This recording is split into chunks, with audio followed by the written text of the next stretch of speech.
Konnichiwa and good afternoon, everyone, or good morning if you're watching this video overseas.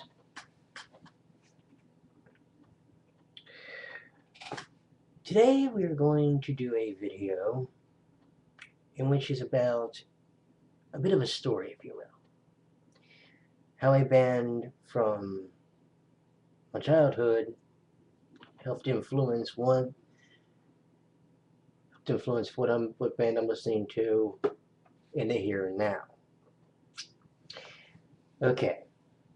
I want us to think of the term prog rock, or progressive rock, as it's mentioned in full. In my mind, that type of music is virtually undefinable, because one minute it can be a really hard kind of song, next minute it can have a really cheerful melody, next minute it can be this thing. So you don't really know what you're looking at. And sometimes, if there's a music video, they can be kind of artsy in their own realm, correct? That's why they're also referred to as art bands. Well, one particular band actually fits this mold, and it was one of the groups that helped shape my music listening in 1986. That group was Genesis. Now this, by the way, in case anybody's interested, is the Way We Walk, guys. You can see the Way We Walk concert. Does it say when this one's actually done? 2002. This was released. I actually have one of the concert videos on VHS, actually. Actually, I have two. The one from The Way We Walk and the one from the Invisible Touch record. Anyway. Those tapes are just old. They have been and are like my childhood group. They're one of the groups that I've listened to forever. Period. Exclamation point. You had, obviously, Phil Collins, Tony Banks, Michael Rutherford. They're the famous trio. But you also had Bill Buford, Steve Hackett, and of course Peter Gabriel at one point. Bill Buford was the drummer. When he quit, that's when Phil came in. And Phil took over the role of drummer, as he likes to call it, goalkeeper for the group. And Gabriel's stick, when he would do these concerts, was he would dress up sometimes in the costumes representing the something out of the video, or something out of the song. Like for Watcher of the Skies, he'd be wearing like a headband and a really same colored, cape. Have his long ass hair down past his shoulders. For something like a song I Know What I Like, or another video, or another song rather, he would dress up with his head in a flower pail. Those are just to give examples. And the music today still holds up no matter what. No matter what anybody thinks. It helped to, dare I say, define the music that I've listened to. And it was what got me started listening to North American music. Eventually in high school I was listening to like Hall & Oates, Elton John, stuff like that.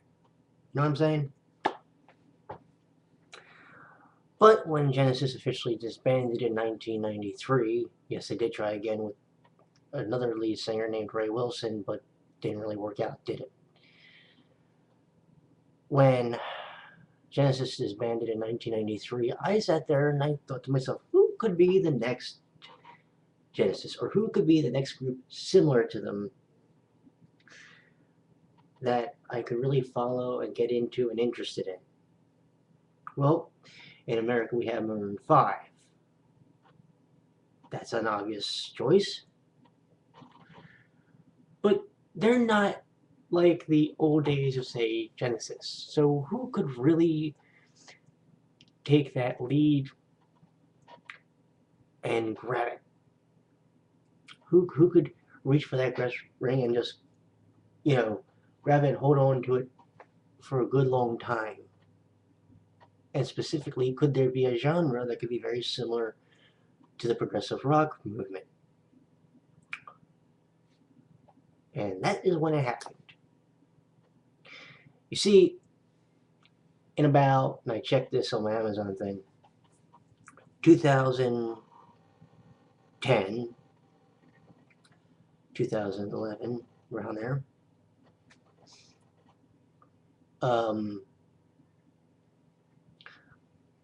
maybe even earlier than that, 2009, I started getting into Japanese music. Specifically, I started with, like, your Perfume and, Perfume, V6, Alice 9, Mayo Okamoto, etc., etc., etc. But they weren't exactly what I was looking. And don't get me wrong, I still buy their records and their singles, and I enjoy them heavily. But what could I use to assimilate progressive rock? That was the question. And you see, here's where it started. You could say it started with Alice 9. That'd be a good way to say it. Now, granted, they're not maybe necessarily the progressive, or the genre in particular, but they're pretty close. You also have the Gazette. And you got these other, and they're all really good. But what one group could I really say, in my mind, would be close? Startlingly close. And then it happened. One day, I'm farting off on my computer, and I watched a video. And there were these people in this big old house. And it was a pretty depressing song, too. I have to admit that. But I listened to it, and I'm sitting there going, okay, what do we got here? So I listened, and I listened, and I thought to myself, all right, so where can we go from here?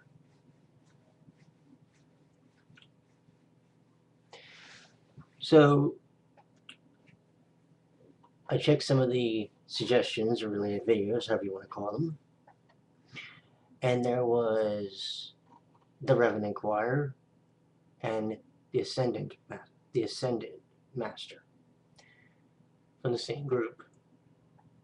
And I listened to it and I thought to myself, you know what? We may have just found our link. Took us a while.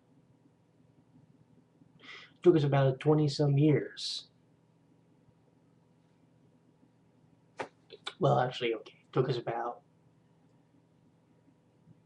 17 or 18. But this group, despite the fact that they are hard rock at times, if you want to call it that, they took me back to the days of the 1970s when, of course, Genesis was in their prime with Peter Gabriel as the lead. But who were they? Their names were the Versailles Philharmonic Quintet. Now, the first CD that I've actually purchased from that group from Versailles was Jubilee. As a matter of fact, it is the only one so far that I have both a digital copy from Amazon and a physical copy, and I thought that was actually pretty cool. The first CD was in fact Jubilee, which is what this concert DVD is from, the Chateau de Versailles Jubilee. This is the Japan limited edition, as I have done the review last night. I listened to the group, listened to them a couple of times, because some of the songs were posted up on YouTube, and I listened and I went, uh-huh, I got you, this works. Because can they be a hard edge group? Yes. Can they do sometimes what I like to call a depressing ballad? Sure. See Serenade. But we all know what that song's about, right? Can they do the joyful song now? Of course. See Amorphous? See Reminiscence? You know? Hell, for real fun, go see Desert Apple. The question was this, though. What really makes them, in my mind, the next candidate? Well, you could actually say that it's the entire genre of visual kei, because it is effectively or visual kei rather, because it is the Japanese equivalent to progressive rock, and it is one of the greatest forms of music that I have found so far, outside of course your J-pop and your J-rock.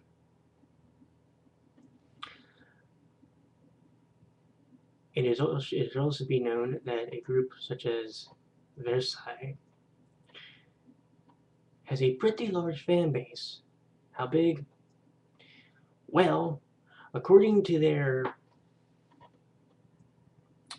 Jubilee CD jacket, in the very back when they mention their street teams, there are 26 countries. Yeah, 26. That would equal one for every letter of the alphabet. Well, the American alphabet. And it kind of makes you wonder, has it officially happened? Well, yes and no. See,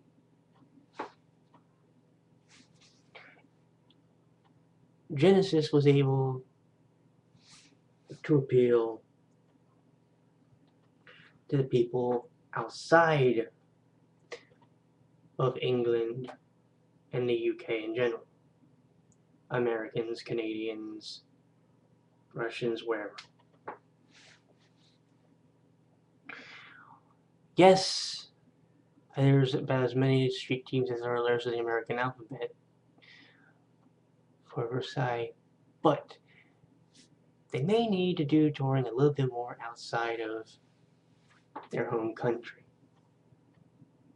Don't get me wrong, their songs are really good. Really, really good. And Kamaji was just a crazy son of a bitch.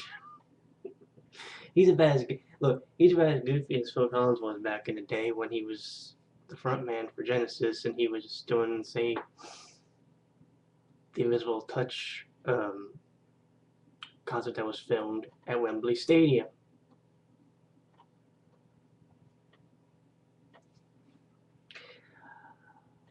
But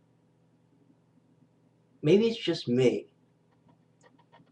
They could very well be the next Genesis. They could be the next group that lasts for 30 years plus, which like Bow Wow in Japan already is.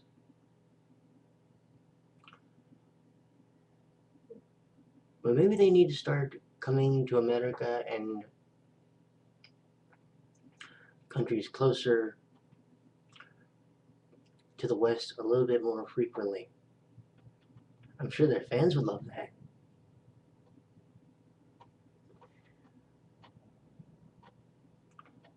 The connection between Genesis and Psy is a very interesting one. We have to remember, in 1986, I was listening to Genesis, and that's what started me on even listening to music in general.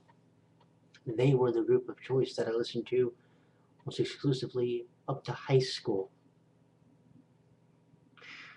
Not saying it's going to happen with the Versailles Philharmonic Quintet,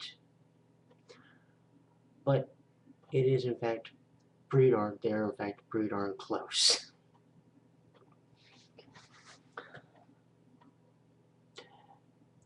They're a group that should be respected, and they are a group that should be enjoyed by everyone. Young and old, big and small, you get the idea. Some people may look at their outfits and go, "Well, I don't want to listen to that. Oh, I want to listen to a bunch of people that are dressed up as look like women." But if you understand the genre, as I've quickly begin to learn, then what you're going to find out is you're going to have a very fun time. It'll be a ride that you never want to get off of. That's a promise. And it is something that everyone can enjoy. Anyways, I hope you have a great day. And a great morning, especially overseas. I want you all to have a great one. I will talk to you tomorrow. Until then, my friends, sayonara.